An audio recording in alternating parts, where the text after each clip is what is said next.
Hey guys, Fire here from InDepth Gaming, bringing you another game review. This time we're checking out Knights and Bikes. This game was developed by Foam Sword Games and published by Double Fine Productions and released on November 5th, 2020 for a price of $19.99. Now there's two bonuses here. The game is currently on sale for $15.99, but if you have Xbox Game Pass, you can pick up the game right now and play it for free as long as you have an active Game Pass subscription. It's also available on PC, so you can play it on either platform, whichever you prefer. So what is Knights and Bikes? Knights and Bikes is a game where you play as Nessa and Demelza as they explore an ancient island with their pet goose, Captain Honkers, and you're using your bikes and frisbees and everything to try to explore the island and uncover the story that they're kind of encapsulated in their world. You can play the game either by yourself with an AI assistant, two players through local co-op, or you can play the game with another friend online. The choice is up to yours, ultimately how you choose to play the game. For the purpose of this review, I played the game locally by myself with an AI assistant, but however you play is completely up to you. So starting off in the game, it's fairly simple. Some of the early encounters you're going to face is, things like going and feeding a goose or trying to uncover puzzles, and you'll quickly explore and get into further puzzles beyond that as you play the game. The first kind of major thing that you're going to encounter in the game will be a mini golf course, where you get to do and experience a lot of the puzzles in the game. Um, Please note this game is more tailored for younger children. This isn't an adult style game, so I would say kids under the age of 10, this is a perfect fit for. A fun fact about the game, it was funded by Kickstarter, with a lot of assistance to help bring the game, so the developers worked really hard with the assistance of the community in mind.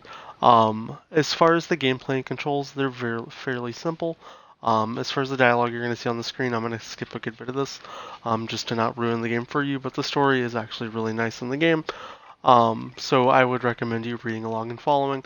Um, for the sake of, like I said, not ruining that story, we're going to quickly skip past all this dialogue. The art style is done in a really adorable manner.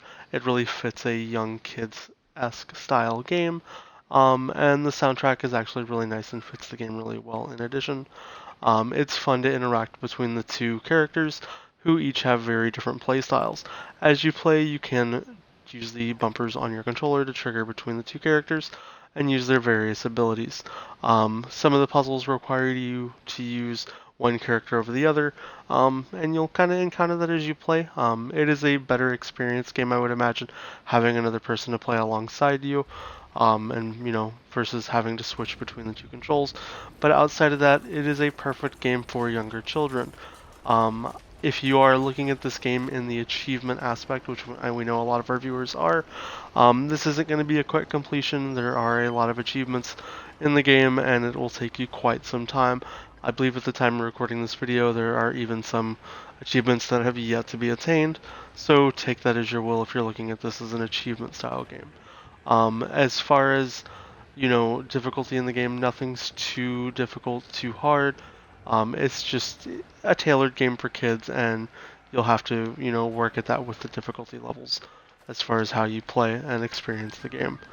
Um, One thing that I really do enjoy, though, is, the puzzles are very quite different. The mini games that you're gonna experience in the game are almost always ever evolving, and it's kind of neat to see how they developers kind of tied in unique puzzles in weird ways. Like, would you ever imagine using worms to take down a bulldozer?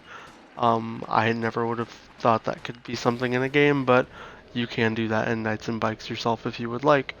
Outside of that, it's really what it is. It's a simple co-op game for younger kids. And if it is a game you guys want to check out, we will have a link down in the description. If I had to give the game any type of a rating, factoring in that it is a younger kids game and that's the market it's going for, I would give this game a 7 out of 10. It's not amazing, but it's also not, completely boring in its own right. It does present a lot of unique aspects that, the game tries and tests. Some succeed, some fail, um, but, it is what it is in that regard. If you guys want to check the game out for yourself, you can. Like I said, we'll have the link down in the description. And if you have any questions, just let us know. Outside of that, guys, I hope you all enjoyed the review. If there's any other questions you have about the game, let us know down in the comments. And we'll see you guys next time. It's fire, and I hope y'all have a great day.